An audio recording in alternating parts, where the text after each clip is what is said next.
कुछ दिनों से गांव में मूसलाधार बारिश हो रही थी, जबकि यह फसलों की कटाई का समय था।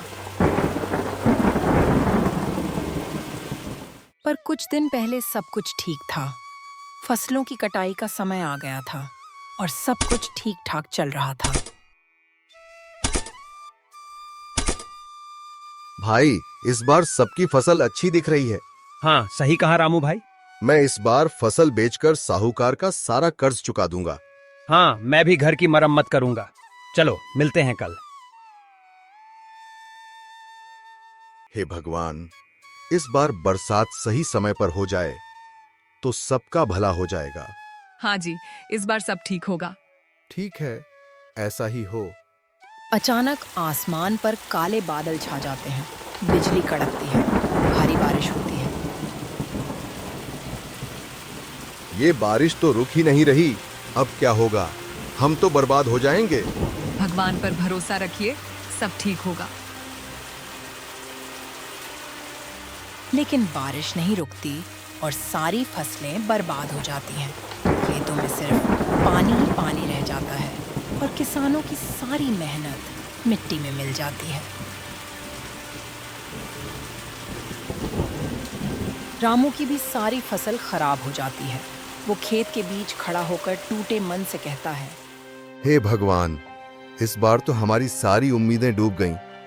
अब साहूकार का कर्ज कैसे चुकाऊंगा? बर्बादी के बाद भी कर्ज तो कर्ज ही था। साहूकार ने अपना हिसाब मांगा। रामू, कर्ज लौटाओ वरना तुम्हारी जमीन मेरी। साहूकार जी, फसल बर्बाद हो गई है, थोड़ा समय दीजिए। 2 दिन का समय देता हूँ। अगर पैसे नहीं लौट आए तो तुम्हारी जमीन मेरी। रामू बेबस था। उसने बहुत मिन्नतें की, लेकिन साहूकार नहीं माना। रामू घर वापस आता है और सारी बातें अपनी पत्नी को बताता है। 2 दिन का समय दिया है साहूकार ने। अगर पैसे न दिए तो जमीन छीन लेगा। अब हम क्या करेंगे रामू? ये घर, ये खेत ही तो हमारी सारी उम्मीद थे। रामू चुपचाप बैठ जाता है। उसकी आंखों में आंसू छलक आते हैं। 2 दिन बीत जाते हैं और पैसों का इंतजाम नहीं हो पाता। मजबूर होकर रामू अपनी जमीन साहूकार को दे देता है। अब ये जमीन मेरी हुई।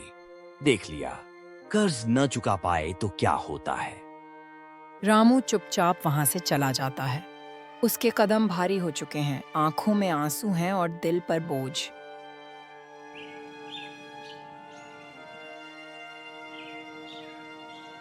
जमीन छिन जाने के बाद रामू के पास सिर्फ एक ही रास्ता बचा था, जंगल से लकड़ी काटकर बेचना।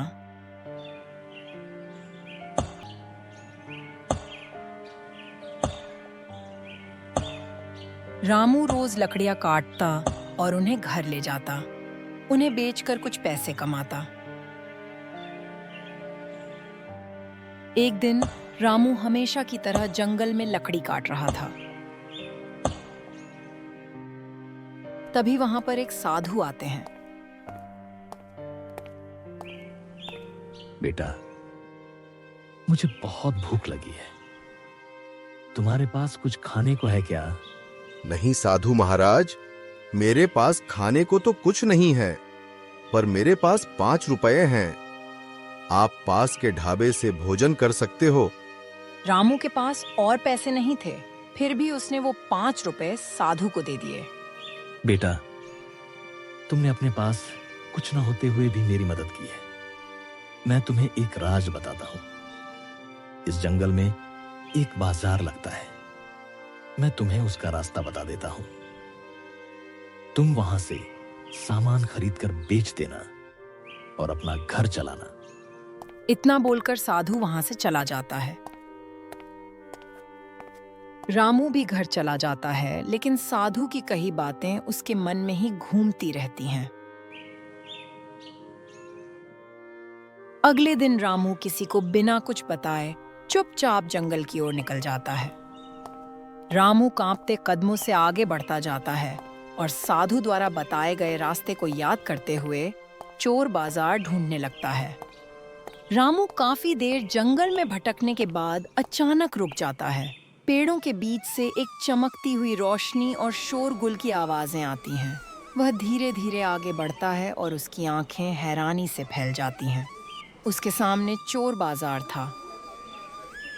रामू धीरे धीरे हिम्मत जुटाकर कोने में लगी 2 दुकानों के पास जाता है। ये बाजार में क्या क्या मिलता है? यहाँ वो हर चीज मिलती है जो तुम्हें चाहिए।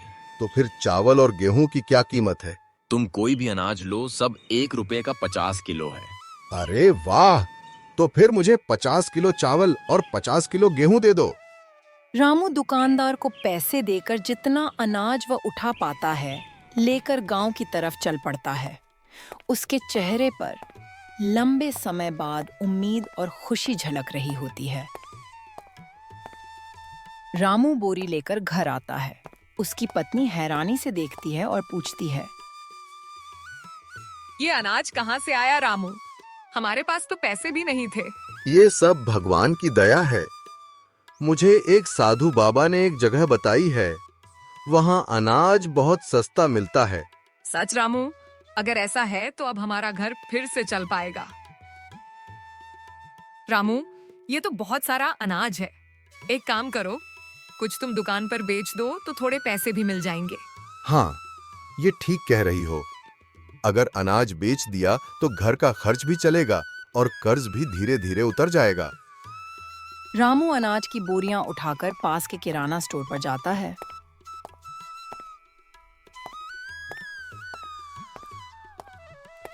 रामू बोरियां बेच देता है और उसके हाथ में अच्छे पैसे आ जाते हैं। उसके चेहरे पर संतोष और उम्मीद की चमक आ जाती है।